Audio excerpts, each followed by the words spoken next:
What's going on? Is it all crashing? Is there going to be a reckoning? Is everything crumbling down? What's happening? Okay, hold on.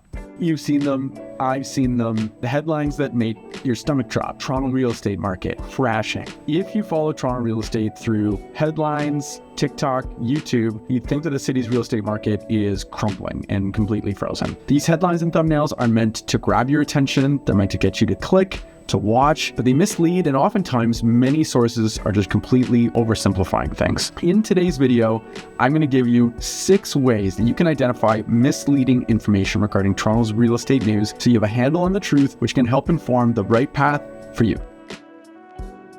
Okay, the first thing I want to address very, very quickly is the Canadian real estate housing market. There's no such thing. Canada is the second largest landmass in the world. What's happening in Vancouver and Halifax and Montreal and Toronto can be completely different. Toronto's market right now, a little bit soft. Certainly the condo market, there's lots of pain. Montreal, for example, doing just fine. The market has seen a 67% increase in prices in single family homes over the past 5 years. In the last quarter of 2025, prices are up 7% year over year. Condos are up 1% in that same time. And then even commercial real estate, multiplex, 8% in that quarter. So ignore anything that you see about the Canadian real estate housing market. Now, in a similar vein, related, I want to talk about certain words that you're going to see come up in whether it's articles, blog posts, used in social media or YouTube or whatever. So I'm going to use this Toronto Life article as an example. It came out less than a month ago, January 15th. It says Toronto home sales are the lowest in a quarter century, that you can see right there. If we scroll down to this part right here, it says Toronto home sales right here. Then it goes on to talk about the Toronto Regional Real Estate Board, which I will talk about in a second. And it says that the sales activity from the GTA stands for, if you don't know this already, Greater Toronto Area. Let me show you exactly what the GTA looks like. Here's the GTA. It goes from Burlington all the way up well north of Brampton, getting towards Orangeville. This like little white patch right there, that's Orangeville. Includes Newmarket, goes darn near close to Barrie, and then encompasses pretty much all of Durham region, like well east of Oshawa. That's the GTA. So if you go back to this Toronto Life article, it says sales in the city. What city? Now, depends on how you define the word city, but like Mississauga is a city, that's included in the GTA. I would like to think that something like Newmarket or Oshawa or whatever, those are cities. They're smaller cities, but they're cities. Those are all included in the GTA. So what city?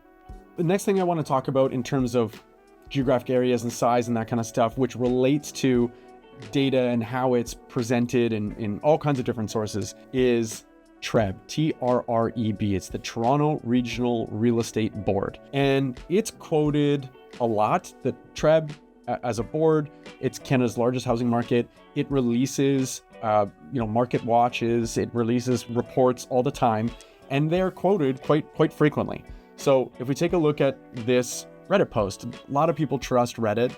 I use Reddit all the time. I tend to trust a fair amount of information that I find in it. And it's not that this includes incorrect information, it's about how it's being used. So, the title of this post says, Toronto's housing market has officially crashed. This is a prime example of what I'm talking about. And what this post does is it provides information from, I'll highlight it right here, the TRREB Market Watch report. Let me show you what exactly is included in TRREB. So here's a Market Watch report. I think it's December. Doesn't really matter. What I want to point out is, here's what it says right here, all TRREB areas. All the dark gray areas are the regions. So TRREB includes Halton region, Peel region, the City of Toronto, York region, Durham region, Dufferin County, Simcoe County. Let's go back to that map of the GTA and see if it's the same, bigger, or smaller, shall we? So you'll remember this map, which I talked about already. And remember I pointed out Orangeville? Well, Orangeville is included in a TRREB report. Here's Orangeville, just on the edge. It also includes Innisfil, New Tecumseth, Agila, Tazarantio, Bradford. Those areas are all up here.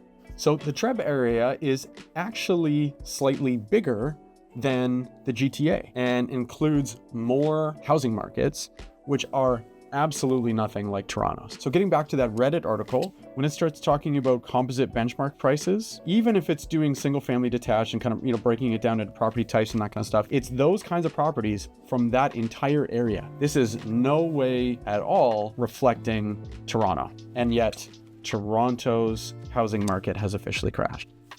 While I've got this article up, here's another thing that I want to kind of jump to and talk about is this composite benchmark price. A composite benchmark price is something that is, I don't want to call it made up, but it's created or defined basically using an algorithm that tries to help identify what a typical property is. And you can see in this person's a post from that TRREB Market Watch report that in March of 2022, just as an example, that the composite benchmark price, all property types, was 1.376 million, so almost 1.4 million. Let me show you something. Here is a graph of all property types, just Toronto, and these are average prices. I'll show you median in a second. Here's March of 2022. The average price, 1,209,000. That's the average price for the city of Toronto, all property types. Nowhere close to whatever that composite benchmark price of nearly 1.4 million is. If I switch to median, it's 976,000. So both average and median are created based on the actual sales that happened during that month. The composite benchmark price, again, is something that is made up of, and don't get me wrong, it tries to remove the benchmark price. It tries to remove kind of fluctuation because you absolutely can have a lot of movement in averages and medians based on types of properties that are sold at that time. We've got numbers of the actual sales well below that benchmark price. So the next thing I want to talk about is the use of the word new. Here's an article from Mortgage Professional American. I don't know if you'd ever read that or not. It says the crisis after crisis hits Toronto condo market as sales slumped a multi-decade low. Scroll down, here is the magic word right here, new. Use of the word new means essentially like pre-construction or properties that are not already existing. It does not include resale, so that would be existing condo buildings, existing inventory.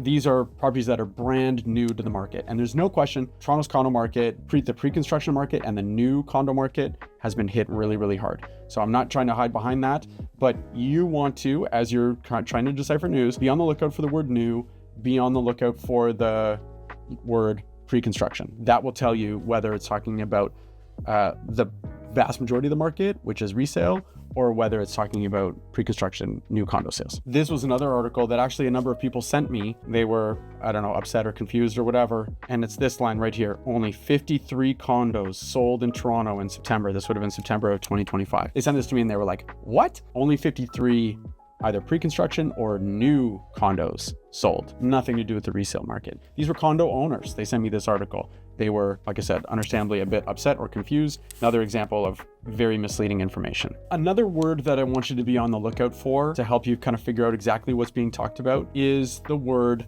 home. Oftentimes, even though that word home sounds a lot like the word house, the word home is being used to describe condos and houses at the same time. So, getting back to this Toronto Life article that I was criticizing before about how it's using certain numbers and information, you can see the word home being used right there. Toronto home sales in the city. Again, right now, what's happening in Toronto, and this has been happening for a couple of years now, it's really a tale of two markets. The condo market and the house market. My opinion is that based on what information you need, if you're thinking of buying or selling a condo, buying or selling a house, you need to be paying attention to articles and information that's giving you just information about that property type.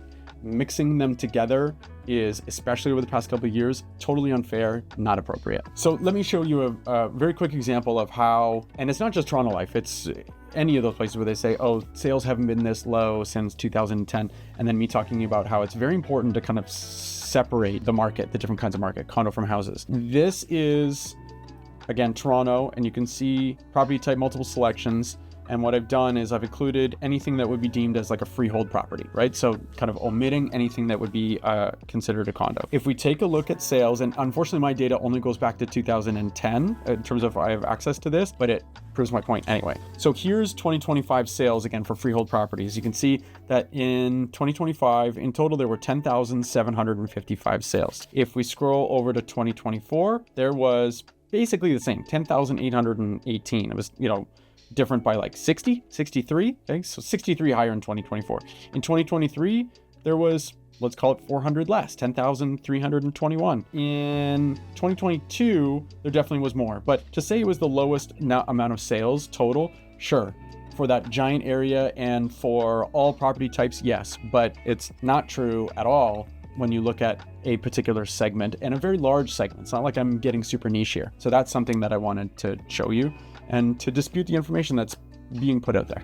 Now, in full transparency, here's the condo graph, and you can see here's the 2025 sales right there, and it absolutely is the lowest point, kind of going across all the way back to 2010. So yes, there's pain in the condo market, and that is happening for sure.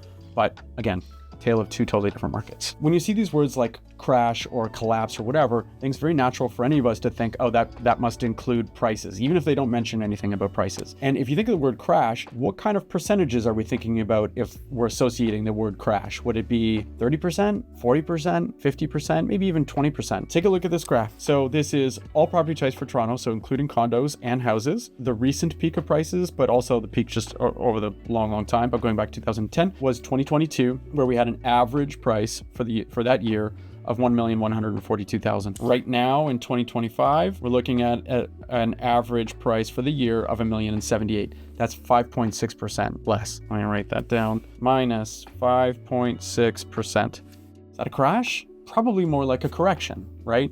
A softening, a bit of a kind of breathing point for the market. That's normal. That happens in markets and cycles. But a crash?